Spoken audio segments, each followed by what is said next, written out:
Isang magandang araw sa inyo lahat. Ako nga pala si Jude Michael Gomez from Manila at ito ang aming program sa Barangay de Ocampo. Kung nakikita nyo, ang gagawin namin ngayon ay magbibigay ng pagkain o magpapa-feeding program sa mga estudyante ng daycare dito sa de Ocampo. Nakikita nyo, sobrang daming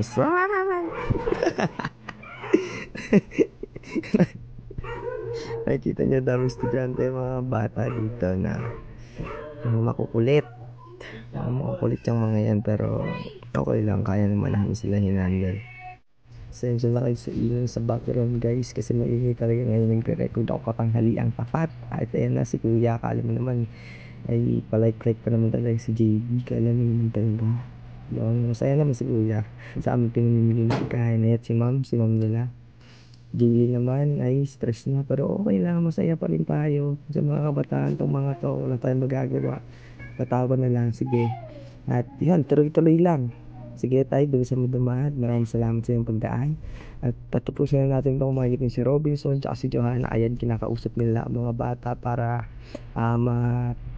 ipamigay na yung mga pagkain. Ngayon, bibigyan na yung pagkain is simpleng ano lang naman yun, pansit tsaka puto. Pero maraming salamat pa rin sa pag-provide nito. Shout mula to sa ang nagluto nito yung mama ni Johanna. Credits para sa mama ni Johanna sa pagluluto. Napakasarap niyan, promise, lalo na yung puto. Ayan, pinamigay na nila yung mga pagkain ng mga bata. Ayun, kumakain nyo, kita nyo yan. Kumakain sila, ang sarap yan, pinamimigay namin.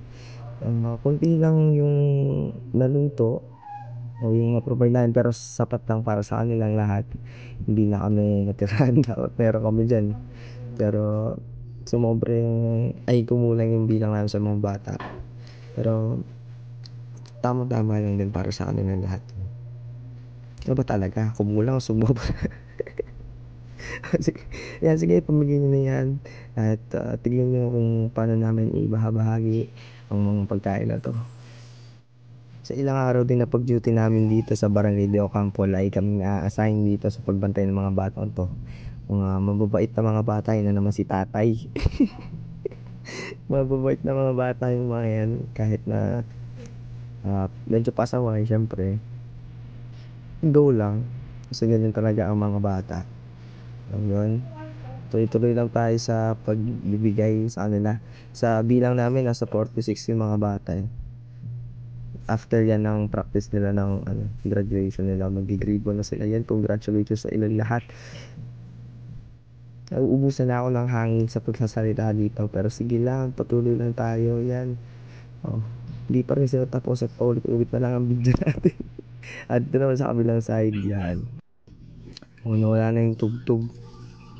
Ulit-ulit, music please. Yun, nagbabalik na naman ako at may tugtog na nga. Naririnig nyo na yung background music natin. Sinabihan na tayo bang background music, pero ba't nagba-background music pa rin? Stress na, stress. Nabubulol na ako. Stress na yung mga, ayan, ako yung kalbo. Yan, okay lang ako, sige, tuloy nyo lang yung ginagawa nyo. Kung nakikita nyo ako doon, okay lang, sige, pagpatuloy nyo lang yung ginagawa nyo. Hindi pa ako naka-uniform, nagot ako yan. Ayan, kinakausap ni Johanna ang mga bata. Sabi niya dyan, mga bata, mamimili kami ng pagkain sa inyong lahat. Sana mababait na kayo pag nakain nyo to. At ayun, maraming salamat. Ito na, bibigay na namin sa inyo. And let's go.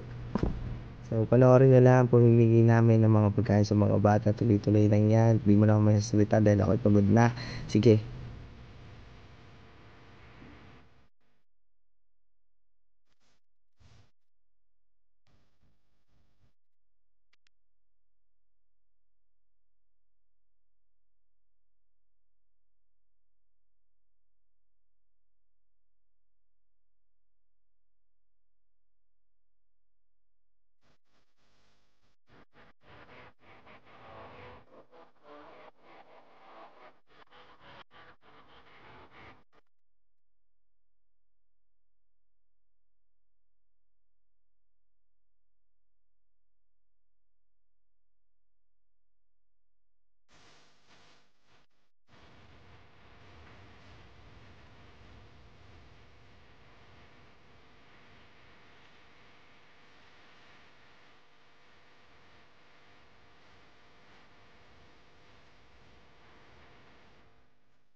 And tapos na, yun tapos na ang pamimigay natin. Itong mga, picture na nakuha namin sa pamimigay namin, yun sobrang saya ng mga bata na yan. Maraming salamat din sa inyong mga bata, sa inyong, pagtangkilik sa amin. Maraming salamat. Yan, gano'n din sa kanilang teacher. Hanggang dito na lang po. Maraming salamat sa inyong panonood at pagsubaybay sa video na ito. Sana nagustuhan niyo at ayun, maraming salamat. Yun yung mga kasama kong members, si Johanna, si JB, si Jaylin, si Micah, si Joshua at ako, Kalbo.